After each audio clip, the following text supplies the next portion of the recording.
it's your boy ABE Money Reacts, and today I'm here with another reaction video. Alright, so we got the infographics show why a life sentence actually feels like day 1 to year 40. So this video, thought it might be interesting, so let's check it out. Make sure you like, comment, subscribe. If you like more reactions like this, make sure you like, comment, subscribe. Roll to 1K. Let's get it. Let's go. Doesn't just change you, it rewires you. The system is designed to wear you down, to break you. By the time you get out, everything you knew is gone. How do people survive that and not lose themselves completely? On today's episode of the Infographics Show, we're walking through what a life sentence in prison is actually like.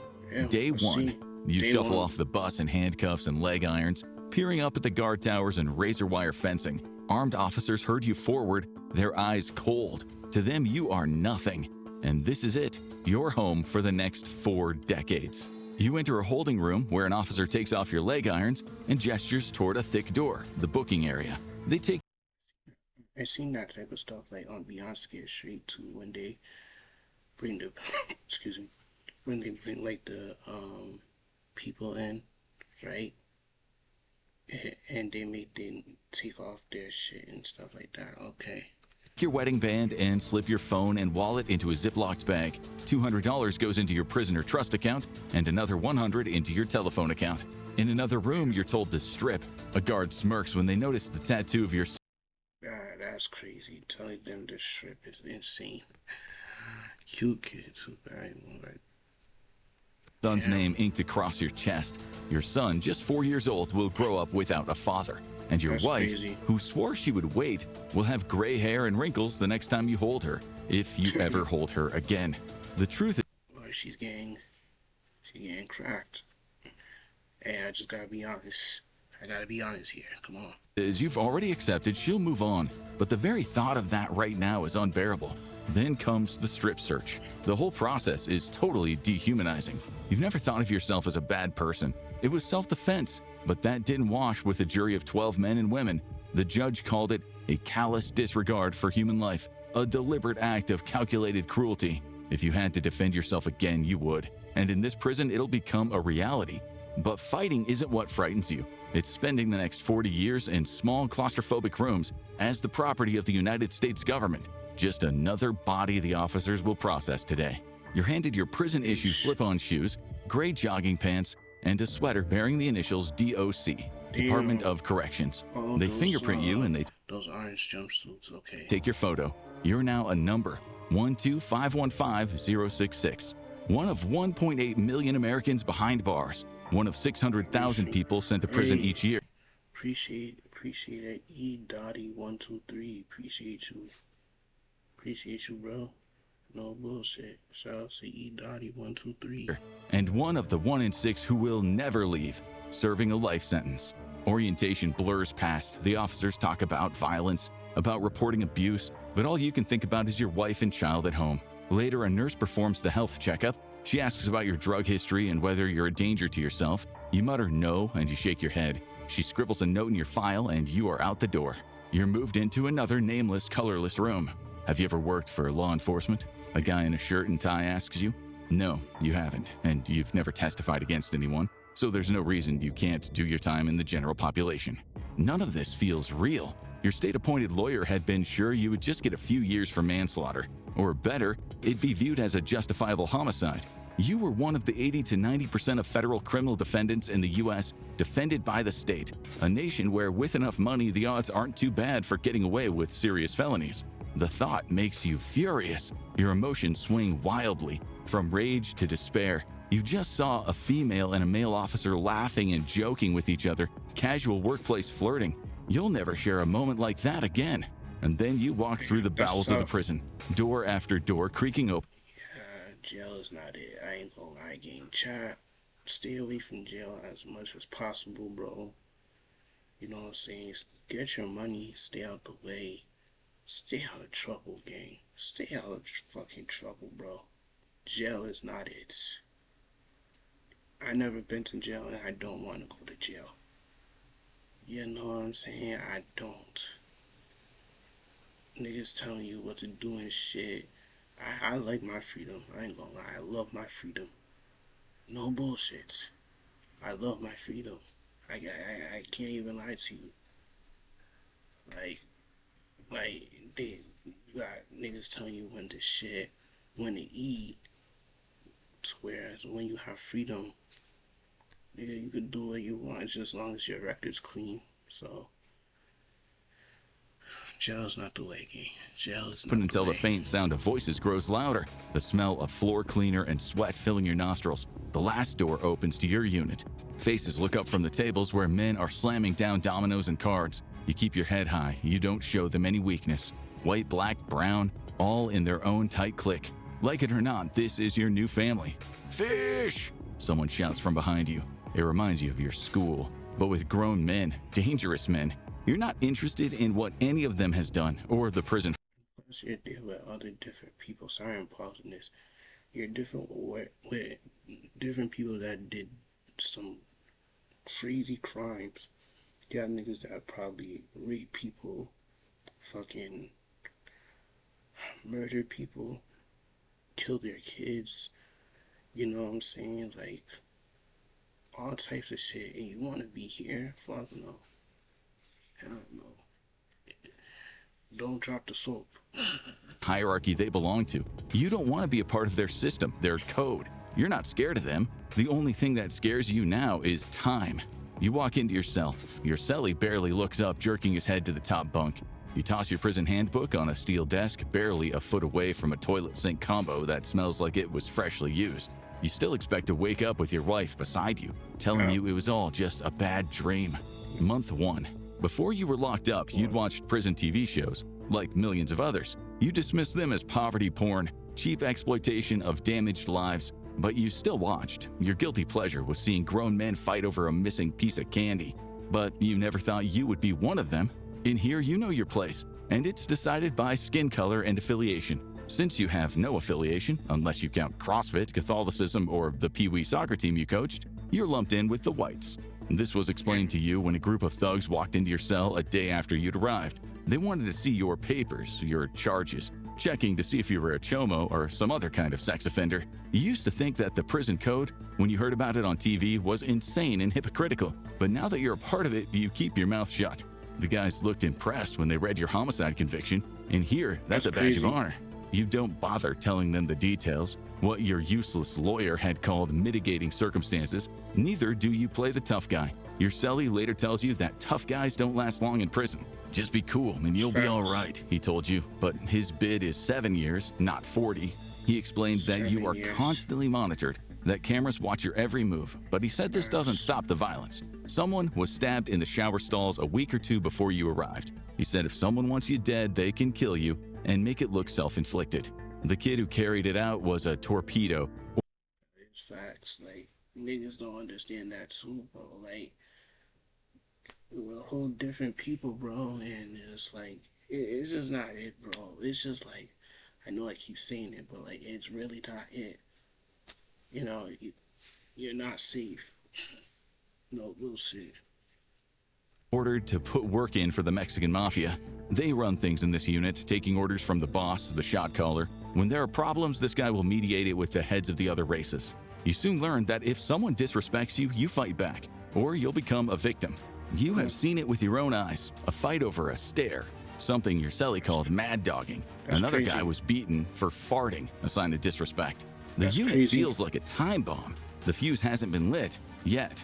Your cellie says all-out violence is rare, it disrupts business, and business means drugs. Sometimes they're smuggled in, but more often an officer will bring them in.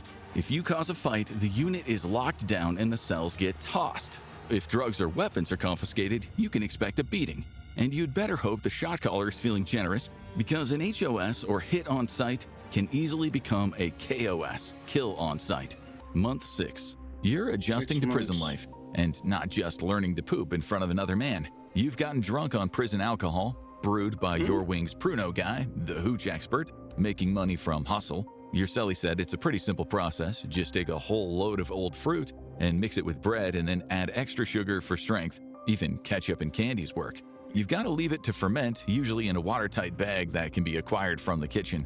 You pour a bit of extra warm water into it every day. The key is just finding a good hiding place, ideally above the roofing tiles or even inside the walls. It only takes 5 to 7 days to brew, but the longer you leave it, the stronger it is. You can get it up to about 15%, even 30%, but the norm is about 10%. It's important to burp the bag or let the pressure out, otherwise you'll have an explosion on your hands. It wasn't the best thing you've ever drunk, but at $10 a cup, it'll do. You've been so depressed that even a cheap buzz felt like relief, but that is not the only escape available inside. You name it, you can buy it here. Heroin, cocaine, Xanax, methamphetamines, spice, even LSD and ecstasy. Nothing about prison makes sense. Guys locked up for possession are doing harder drugs inside. Others who had never touched drugs get hooked here, carrying the habit back outside. And abuse doesn't come cheap. Everything here is about 5 to 10 times the cost on the outside. A corrupt, low-paid prison officer and a gang can make some serious cash. The guys often target female staff or officers, deliberately looking for ones who have low self-esteem. You once read that some women officers admitted they liked the protection inmates gave them. It made life easier. Some said a It's true, I ain't gonna lie. There's some stories that I seen on like crime shows where the officer falls in love with the inmate. And that's kind of crazy. I mean, like, shit. Port were just infatuated with the gang members. Others liked buying Percocet on the street for just $5 and getting $50 in prison. And it's more common than people think. You remember reading that in Baltimore, 75% of 650 correctional officers were women, and a witness claimed 65 to 75% of them were involved in contraband, smuggling, or relationships with inmates. Just before you came into the prison, a report out of Kentucky said 30 officers had sex with inmates in only 16 months. Meanwhile, 14 others smuggled in drugs. And now you've seen it happen yourself. In prison, you'll pay around $40 for enough tobacco for a few rolled cigarettes. Weed, about $10 a gram outside of prison, is $60 inside. Meth, popular because the high lasts a long time, is about $40 a gram outside and $100 $40 a gram, bro. It's 130 times 4. I don't got time to be doing math right now. 130 inside. Heroin, $10 a bag outside, is $70 or more here. Just a cheap prescription Suboxone pill sells for about 80 bucks. So a corrupt officer can be paid thousands for one small package. And if you want a smartphone, a phone that has possibly been plugged, you might pay $6,000. Your cellie said prisoners have used drones to fly contraband over the walls. No matter what, the business doesn't stop. If there are seizures, all it does is push the prices up, making it more lucrative for anyone involved. In other words, what you've learned is that criminals remain criminals in prison. Also, prisoners usually learn a few new tricks of the trade in what some call crime school. It's no wonder that about 3/4 of these men will be back within 5 years of their release, and you'll be here waiting. Year 1. So far, you managed to stay out of trouble. It's true what they say about prison. If you keep your head down, be polite, don't let anyone take advantage of you or breach the prison code, you might manage to finish your sentence unscathed, and so far that's true. You've not been forced to join a gang, but it is just a fact of life in here that you don't get too close to the other races. You don't eat with them, you don't spot them in the yard while they're working out, you don't borrow things from them or help them. The code demands you stay out of other people's business. Don't even ask people what they're in for. You heard a guy got a beating just for looking into someone's cell when he walked past. It's as if the code prevents real friendships from being made. If the authorities plan to divide and rule in prison, it is working. But now the friends you had outside, those guys that said they'd stick by you, they're writing less often. Your wife writes at least once a week, and she and your kid visit once every 2 weeks. It doesn't help that visits are on weekdays, and they've put you into prison about... That is facts. Life goes on without him. You know what I'm saying? That's unfortunately true. You know what I'm saying? You know, it's not gonna stop because you went to jail. No bullshit. I felt that. 170 miles from your home. You always make sure that when she visits, she leaves with a smile. You've already probably spent literally hundreds of hours going through all the men you suspect have a crush on her. Besides that, your days are pretty much all the same. Breakfast at 6:30, then you work in the kitchen till 4 p.m. Your cellie says you were lucky to get a job in the kitchen, but 30 cents an hour doesn't feel very lucky. You only get yard time 3 times a week, but there is indoor recreation every day. Dinner starts at 6 p.m., lockdown is 9 p.m., and it's lights out at 10 p.m. Nothing changes except for anger management sessions. An hour twice a week with a young therapist fresh out of school. He wants you to talk about your emotions, and he loves to mention the boomerang effect. Don't express your feelings and they'll likely explode later in a fit of fury. Sometimes violence is necessary, you think? The therapist wouldn't understand. It's not something you can learn in university. Sure, you regret your crime, but only because of the consequences. Year 5. The officers all know your name. You've seen them come and go. The weak ones get exploited, and the tyrants are hated. The good ones are firm but fair.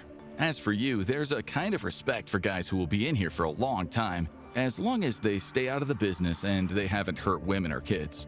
The prison does have some educational programs, but they're not available to everyone. And for most of the young gangbangers, education is viewed as a weakness. If you're smart, you find a hustle, and by your first year you had one.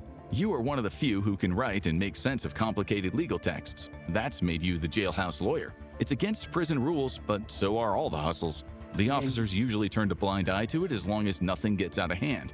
But if there's a shakedown, any sign of your hustle, and you might get some time in the special housing unit, the SHU. In there, it's a 23-hour-a-day lockdown. Your exercise is in a miserable cage. You've been there only once, and you... Oh, I heard of that. Like, that's solitary confinement. I don't know how it would hold up in that, but yeah. Don't want to go again. All day, all you heard were screams and shouting. In prison, it feels like about half the guys are mentally ill. You read once that 15% have a serious mental illness like schizophrenia, bipolar disorder, or major depression. And the crazy ones often end up in the SHU, slamming their heads against the wall or harming themselves. Thankfully, they still allow you to read in the SHU, otherwise you might have gone crazy. The prison library isn't great, but it is a lifesaver.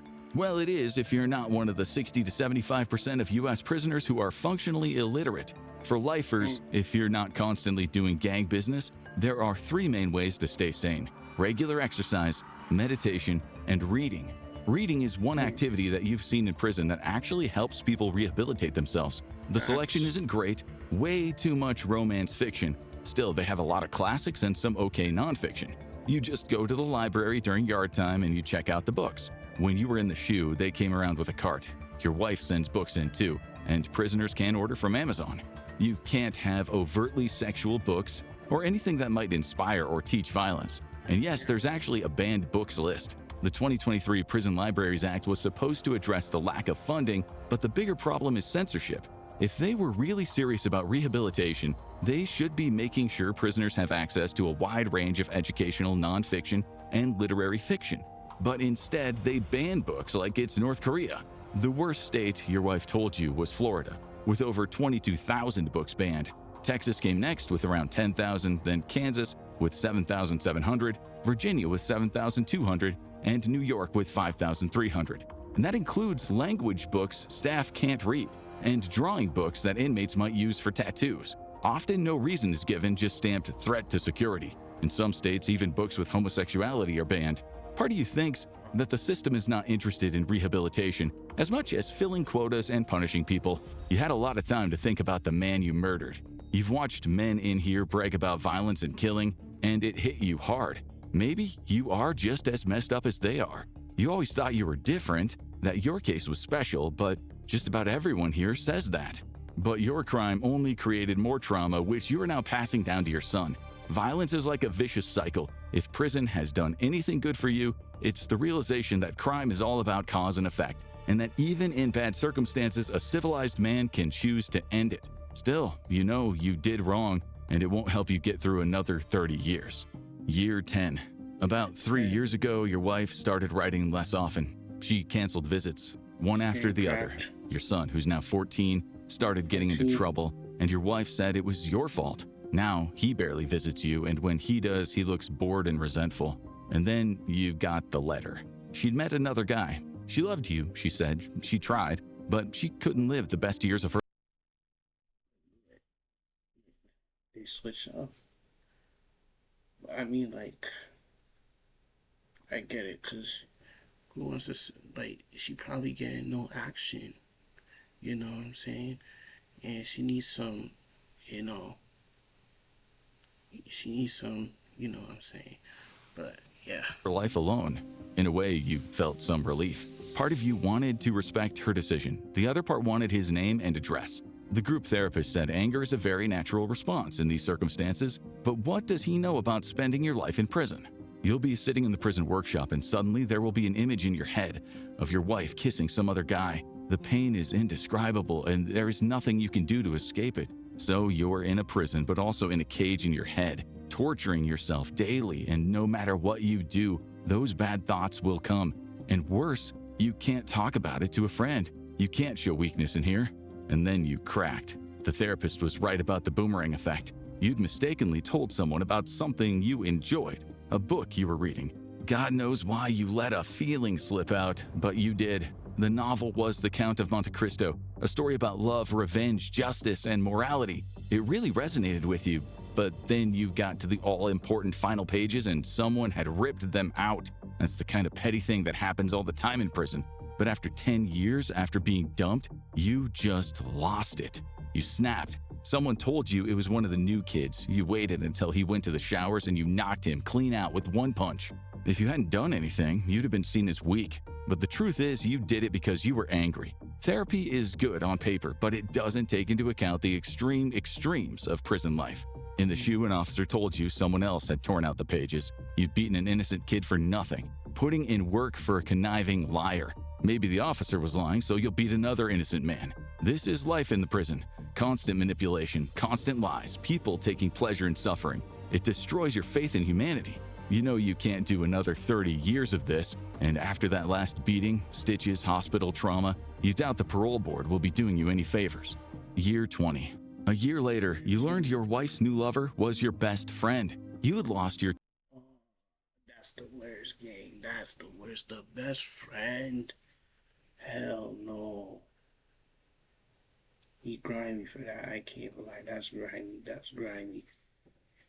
No bullshit. Two best pen pals, the core of your emotional support, in one blow. And now your only visitors are your brother and your mom. But your mom is sick, and you carry the added guilt of not being able to help her. You're sure the stress of what you did made her sick. You probably would have lost your mind if it weren't for one thing. Between years 14 and 19, you wrote a novel. It was your greatest accomplishment, besides having a son who still won't talk to you. Under the First Amendment, you technically have the right to express yourself, even in prison. But then one day during a lockdown, your cell got tossed. And when you came back, your manuscript was gone. You complained loudly, and they called you into the office, and that's when they told you the truth. Your manuscript was confiscated and burned. Why? Well, the characters might resemble prison staff. They also said your book could incite violence, that it was a threat to prison security. And that was it. You finally lost your mind. But it wasn't an explosion of violence this time, it was quiet. You just withdrew into yourself. You gave up. You realized you can't win in prison. In the end, it grinds you down.